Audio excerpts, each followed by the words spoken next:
அதாவது பெண்கள் வந்து அ என்னைக்குமே வந்து 2ஆம் தர குடிமக்களா தான் இன்னுமே இருந்துட்டுருக்காங்க. இது உலகளாவிய ஒரு நீதியா இருக்கு. ம். இந்திய அளவுலயும் அது அ த தமிழக அளவுலயும் வந்து ஒரு பெரிய மாற்று நீதி எதுவுமே வந்த மாரி தெரியல.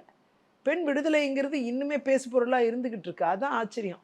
இன்னைக்கு பெண்கள் துணிச்சலோட வாழக்கூடிய ஒரு மனப்பக்குவத்த பெற்றிருந்தாலும் கூட, அவங்க தங்கள வந்து நிலைநிறுத்திக்கிறதுக்கு அடித்தளம் இல்லாத ஒரு சூழ்நிலை இன்னுமே நிலவிட்டு தான் இருக்கு. ம்.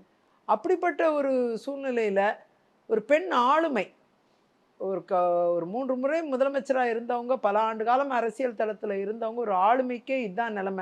சட்டமன்றத்துல ஒரு புகைப்படம் வைக்கிறதுக்கு இவ்வளோ சுத்தி பார்த்தீங்கன்னா, அந்த சட்டமன்றத்து சுவர்களில் பார்த்தீங்கன்னா, ஆண்களோட படம் தான் இருக்குமே தவிர, ஒரு பெண் தலைவரோட படமும் இருக்காது. அப்பதான் நான் யோசிச்சேன் நானு. ஒரு பெண் தலைவரோட படத்தையாவது ஒரு கட்சி வைக்கணும்னு ஒரு முயற்சி எடுத்திருக்கு.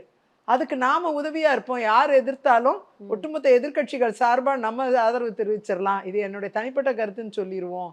அப்படின்னு சொல்லி நான் அந்த ஆதரவ தெரிவிச்சு ஸ்பீக்கர்ட்ட வாழ்த்து சொன்னேன்.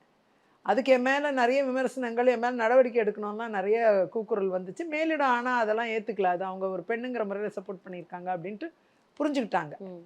அப்படி அ அ அம்மையார் ஜெயலலிதா விஷயமா இருக்கட்டும், ஆ இவங்க சசிகலா புஷ்பா அவங்களோட மேட்டர்லயும் அதே மாரி அவங்களுக்கு நியாயம் கிடைக்கணும் ம். அப்படிங்கிறதுக்காக நான் பேசினேன்.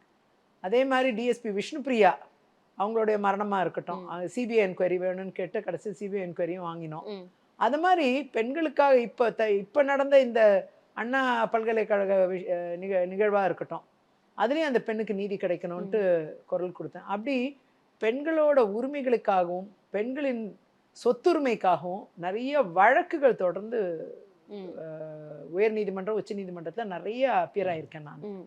அந்த இடத்துல அ பாதிக்கப்பட்ட பெண்களுக்கு நெறைய நீதி வாங்கி குடுத்துருக்கேன்.